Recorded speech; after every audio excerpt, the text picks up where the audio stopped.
مگر اس کے بعد بھی ان میں سے اکثر لوگ زمین میں زیادتیاں کرنے والے ہی رہے۔ بس خدا اور رسول سے جنگ کرنے والے اور زمین میں فساد کرنے والوں کی سزا یہی ہے کہ انہیں قتل کر دیا جائے یا سولی پر چڑھا دیا جائے، یا ان کے ہاتھ اور پیر مختلف سمت سے قطع کر دیے جائیں، یا انہیں ارض وطن سے نکال باہر کیا جائے۔ یہ ان کے لیے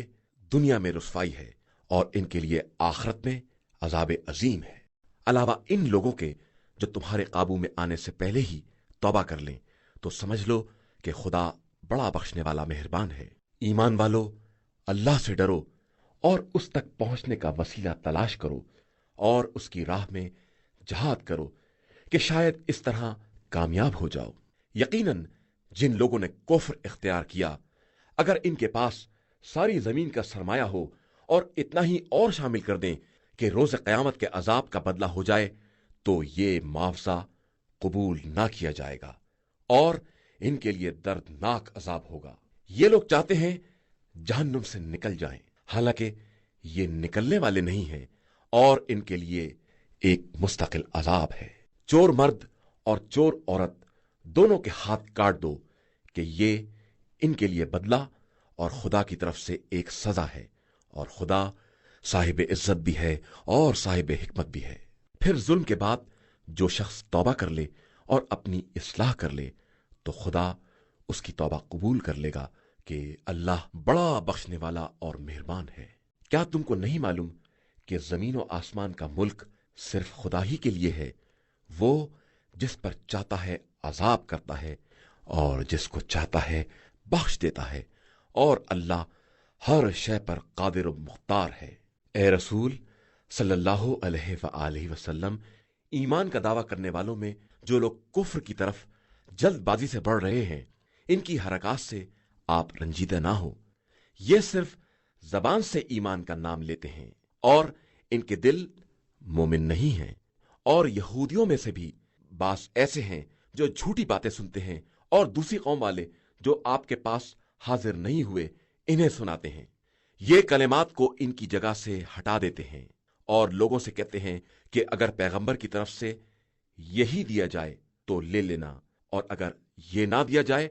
تو پرہیز کرنا، اور جس کے فتنے کے بارے میں خدا ارادہ کر لے اس کے بارے میں آپ کا کوئی اختیار نہیں ہے۔ یہ وہ افراد ہیں جن کے بارے میں خدا نے یہ ارادہ ہی نہیں کیا کہ زبردستی ان کے دلوں کو پاک کر دے گا۔ ان کے لیے دنیا میں بھی رسوائی ہے اور آخرت میں بھی عذاب عظیم ہے۔ یہ جھوٹ سننے والے اور حرام کھانے والے ہیں، لہذا اگر آپ صلی اللہ علیہ وآلہ وسلم کے پاس مقدمہ لے کر آئیں تو آپ صلی اللہ علیہ وآلہ وسلم کو اختیار ہے کہ فیصلہ کر دیں یا اعراض کر لیں، کہ اگر اعراض بھی کر لیں گے تو یہ آپ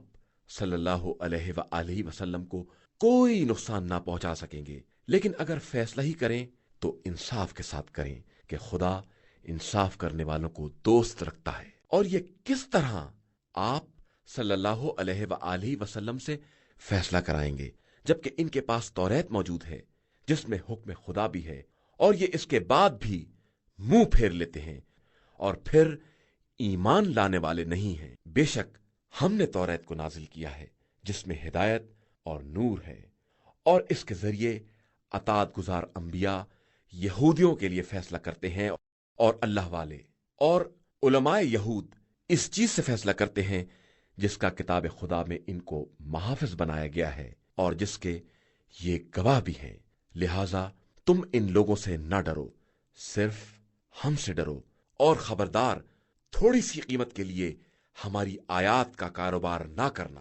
اور جو بھی ہمارے نازل کیے ہوئے قانون کے مطابق فیصلہ نہ کرے گا وہ سب کافر شمار ہوں گے۔ اور ہم نے توریت میں یہ بھی لکھ دیا ہے کہ جان کا بدلہ جان، اور آنکھ کا بدلہ آنکھ، اور ناک کا بدلہ ناک، اور کان کا بدلہ کان، اور دانت کا بدلہ دانت ہے، اور زخموں کا بھی بدلہ لیا جائے گا۔ اب اگر کوئی شخص معاف کر دے تو یہ اس کے گناہوں کا بھی کفارہ ہو جائے گا، اور جو بھی خدا کے نازل کردہ حکم کے خلاف فیصلہ کرے گا وہ ظالموں میں شمار ہوگا۔ اور ہم نے انہی انبیاء کے نقش قدم پر عیسیٰ بن مریم کو چلا دیا جو اپنے سامنے کی توریت کی تصدیق کرنے والے تھے، اور ہم نے انہیں انجیل دے دی جس میں ہدایت اور نور تھا، اور وہ اپنے سامنے کی توریت کی تصدیق کرنے والی اور ہدایت تھی، اور صاحبان تقوی کے لیے سامان نصیحت تھی۔ اہل انجیل کو چاہیے کہ خدا نے جو حکم نازل کیا ہے اس کے مطابق فیصلہ کریں، کہ جو بھی تنزیل خدا کے مطابق فیصلہ نہ کرے گا وہ فاسقوں میں شمار ہوگا۔ اور اے پیغمبر، ہم نے آپ صلی اللہ علیہ وآلہ وسلم کی طرف کتاب نازل کی ہے جو اپنے پہلے کی توریت اور انجیل کی مصدق اور محافظ ہے، لہذا آپ صلی اللہ علیہ وآلہ وسلم ان کے درمیان تنزیل خدا کے مطابق فیصلہ کریں، اور خدا کی طرف سے آئے ہوئے حق سے الگ ہو کر ان کی خواہشات کا اتباع نہ کریں۔ ہم نے سب کے لیے الگ الگ شریعت اور راستہ مقرر کر دیا ہے، اور خدا چاہتا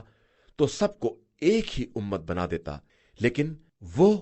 اپنے دیے ہوئے قانون سے تمہاری آزمائش کرنا چاہتا ہے، لہذا تم سب نیکیوں کی طرف سبقت کرو کہ تم سب کی بازگشت اللہ ہی کی طرف ہے، وہاں وہ تمہیں ان تمام باتوں سے باخبر کرے گا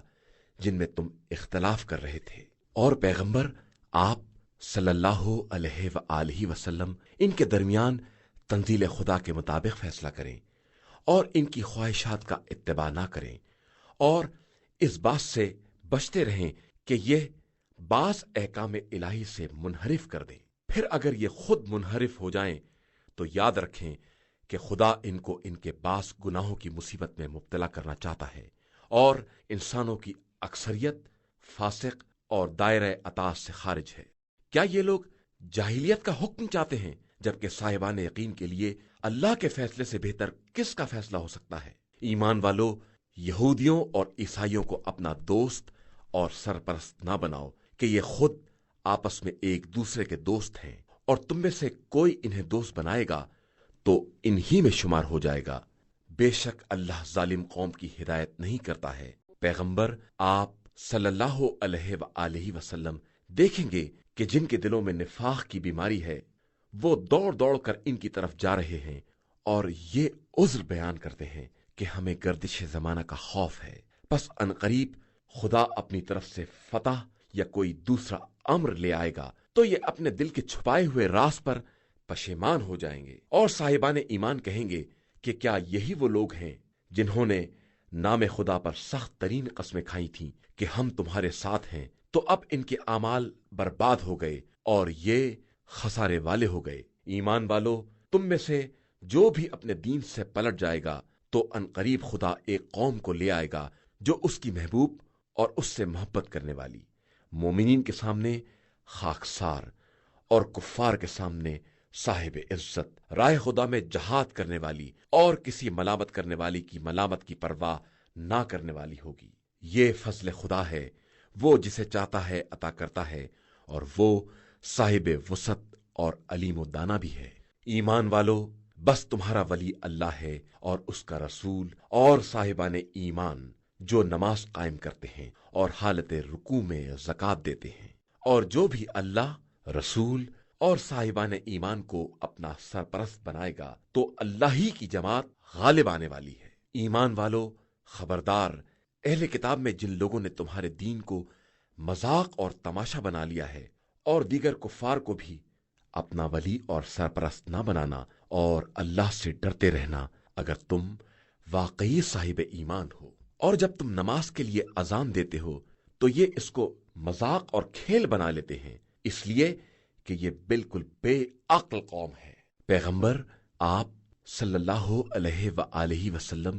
کہہ دیجئے کہ اے اہل کتاب، کیا تم ہم سے صرف اس بات پر ناراض ہو کہ ہم اللہ اور اس نے جو کچھ ہماری طرف یا ہم سے پہلے نازل کیا ہے ان سب پر ایمان رکھتے ہیں، اور تمہاری اکثریت فاسق اور نافرمان ہے؟ کیا ہم تم کو خدا کے نزدیک ایک منزل کے اعتبار سے اس سے بدتر عیب کی خبر دیں کہ جس پر خدا نے لعنت اور غضب نازل کیا ہے، اور ان میں سے بعض کو بندر اور سور بنا دیا ہے، اور جس نے بھی طاغوت کی عبادت کی ہے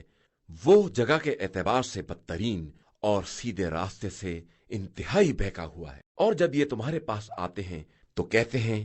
کہ ہم ایمان لے آئے ہیں، حالانکہ یہ کفر ہی کے ساتھ داخل ہوئے ہیں اور اسی کو لے کر نکلے ہیں، اور خدا ان سب باتوں کو خوب جانتا ہے